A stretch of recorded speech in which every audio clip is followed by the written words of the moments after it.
There is a player in this league who reportedly told her inner circle that she is worth more than the entire franchise that just traded her.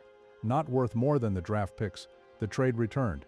Not worth more than one contract, more than every player on the roster, every coach, every staff member, the full organization, and the franchise that reached that conclusion traded her for 2 future late first-round picks and a second-round swap. With no cash attached and no established player coming back. Just picks that won't be used until 2027 and 2028 at the earliest. That player is Angel Reese. And the documented paper trail Chicago's front office quietly built before that deal went official rewrites the entire story of how this trade actually happened, because this was not a sudden decision, it was a verdict, one that took months to build, put in writing, and execute.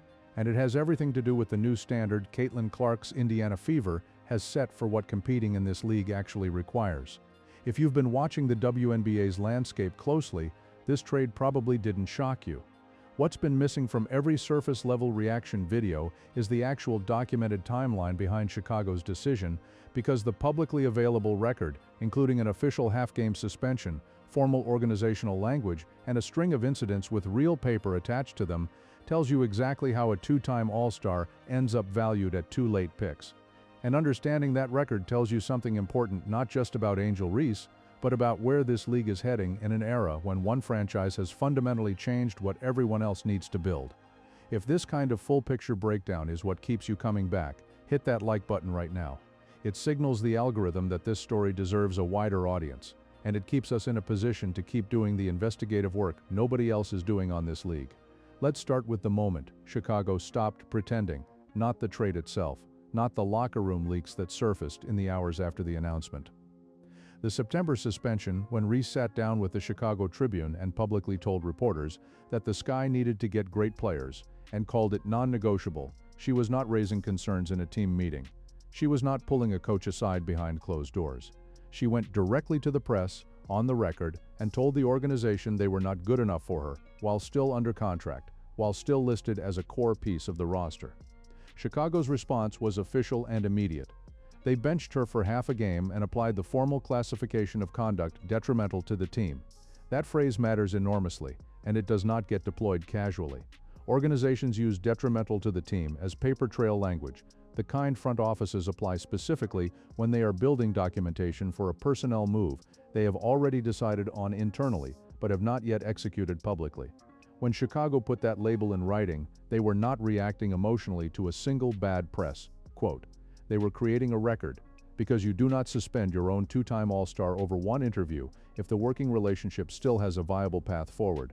You do that when you're already done, and the documentation matters for what comes next. But the paper trail started being built long before September. Understanding the full scope of this situation requires going back to what happened when Courtney Vandersloot got hurt. Vandersloot is not simply a good veteran. She is a 2-time WNBA champion, a 5-time All-Star, and a 2-time All-WNBA first-team selection. She voluntarily left a championship-caliber New York Liberty roster, specifically to help Chicago build something meaningful. When she went down with an injury, the expectation across the locker room and around the league was straightforward. Say the right things, keep the focus on her recovery, handle it like a professional. Reese went to the media instead and publicly called Vandersloot old. She implied Vandersloot was past her prime and stated that the team needed to find someone younger who had already proven themselves as a winner. On camera with reporters actively taking notes, the league's veteran community noticed that moment immediately and did not forget it. In a professional environment, with fewer than 300 total roster spots league-wide, where players cross paths constantly across seasons, trades, and national team rosters, reputation functions as a real competitive asset. What Reese did to Vandersloot publicly removed a layer of credibility that box scores cannot restore. Vandersloot had earned that credibility over more than a decade. It was erased in a single press availability. Then there is the Camila Cardoso situation, which cuts even deeper precisely because Cardoso was Reese's own frontcourt partner, not a rival, not a player on the opposite bench. The person she shared the paint with every single game, her day-to-day co-worker in the most literal sense. Multiple sources inside the Chicago building reported that Cardoso reached a genuine breaking point with the environment Reese created, and that Reese's dynamic with younger players specifically was making the locker room feel functionally unstable. When footage circulated appearing to show Cardoso visibly disconnecting during a game, looking disengaged in a way that commentators immediately flagged as unusual for a player of her character, the explanation that emerged from inside the building had nothing to do with Cardoso's performance level. It was about the daily environment she was operating in. Now layer in the historical dimension, because this pattern did not begin in Chicago. People who covered Reese at Maryland noticed friction. People who covered her at LSU noticed friction. 3 stops, 3 separate coaching staffs, 3 different roster configurations, and the same dynamic has emerged in some form at every location. What makes that consistency significant from a front office perspective is not a judgment about any individual incident. It is the actuarial calculation. When the same pattern surfaces across multiple programs with different personnel and different leadership structures, the common variable becomes impossible to dismiss. Chicago's coaching staff was reportedly spending meaningful practice time and organizational energy simply maintaining functional daily operations around Reese.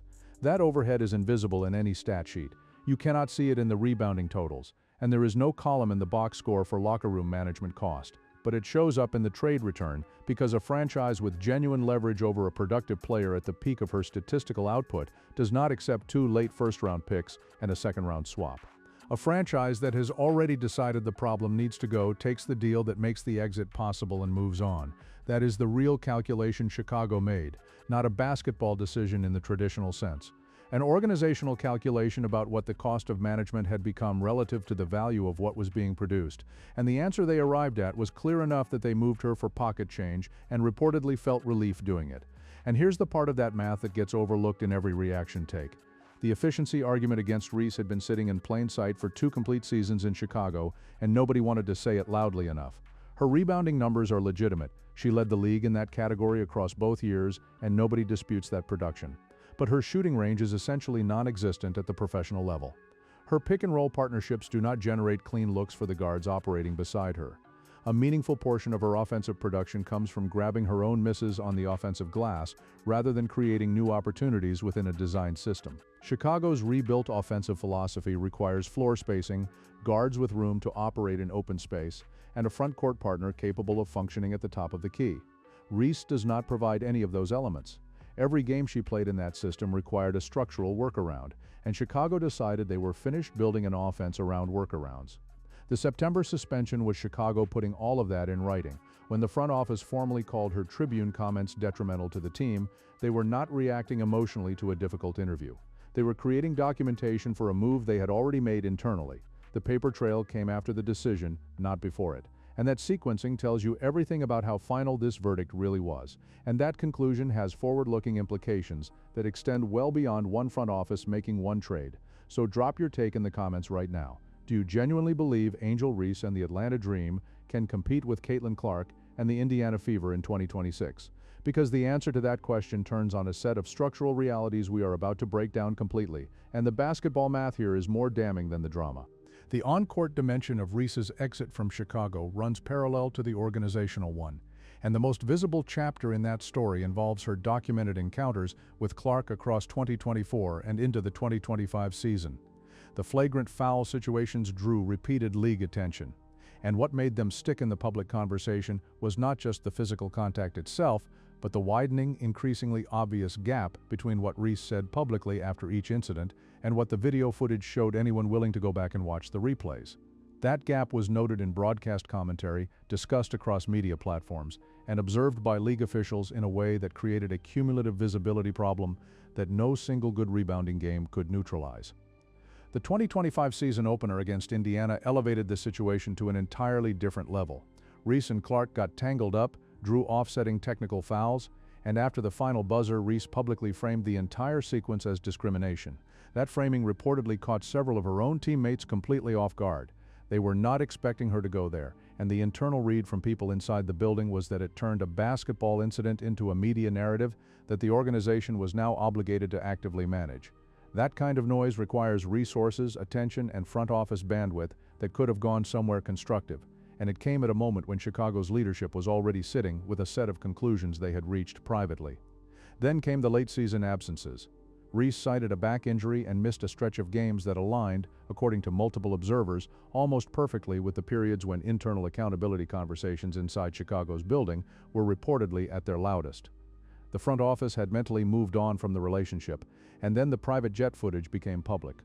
Reese traveling to Las Vegas, visibly in excellent health, in a manner that made the injury narrative functionally impossible to maintain. That footage did not simply damage her credibility with the fan base, it removed whatever remaining ambiguity existed internally about where the organization stood, and confirmed for Chicago's front office that the exit they had been planning privately was the correct one.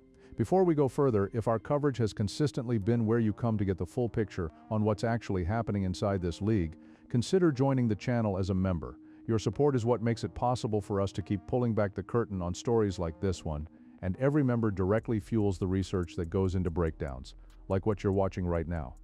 When the trade announcement finally dropped publicly, Reese posted almost immediately, "Atlanta, what's up? Forward energy, excitement framing."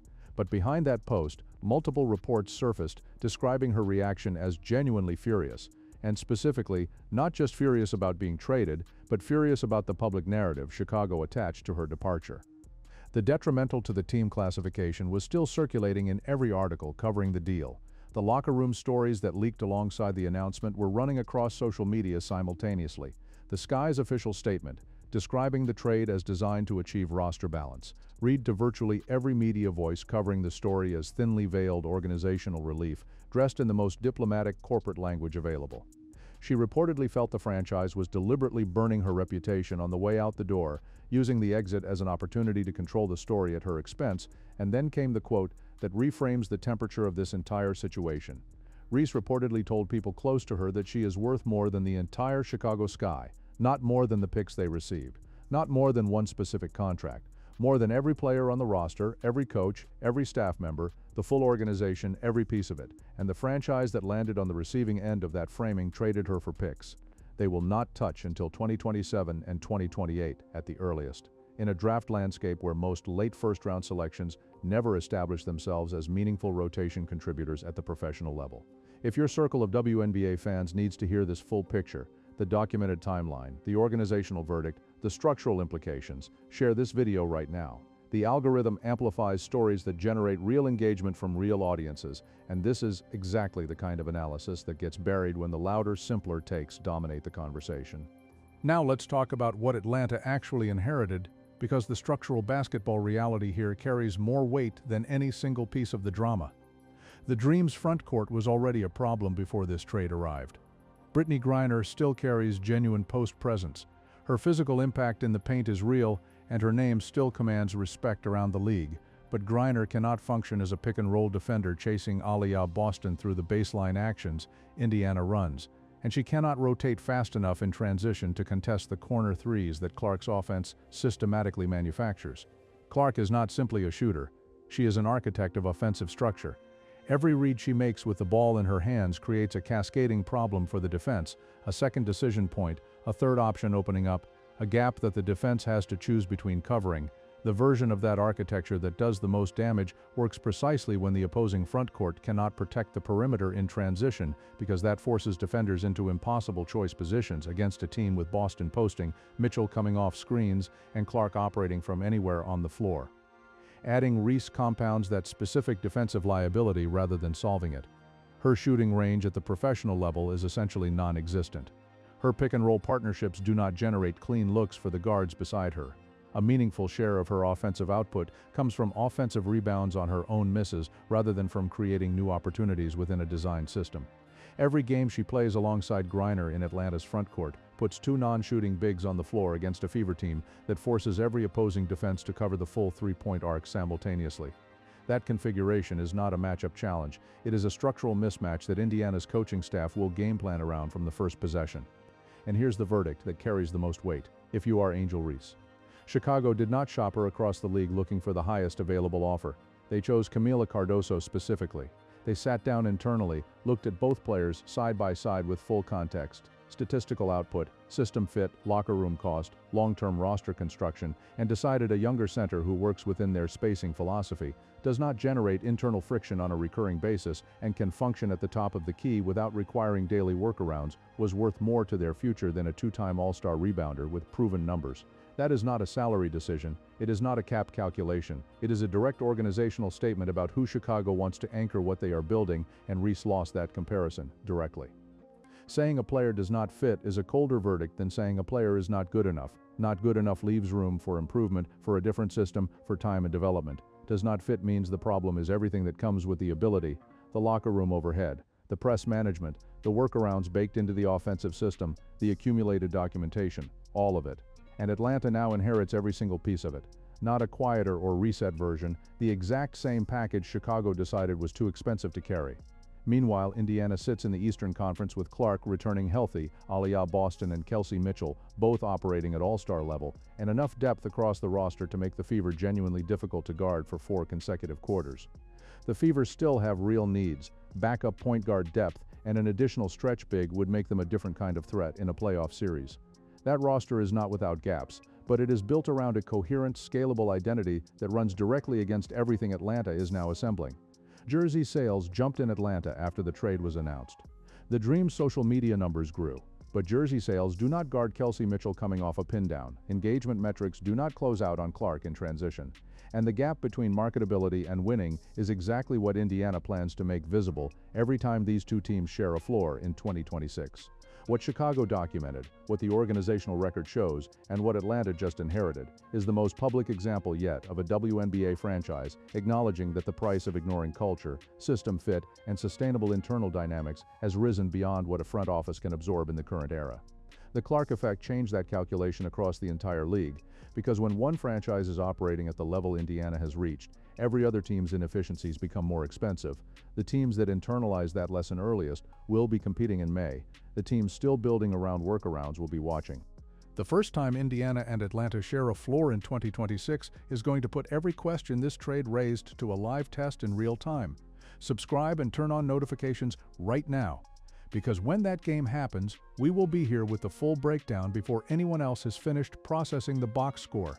That analysis is coming. Make sure you are in the room. When it does, we will see you in the next one.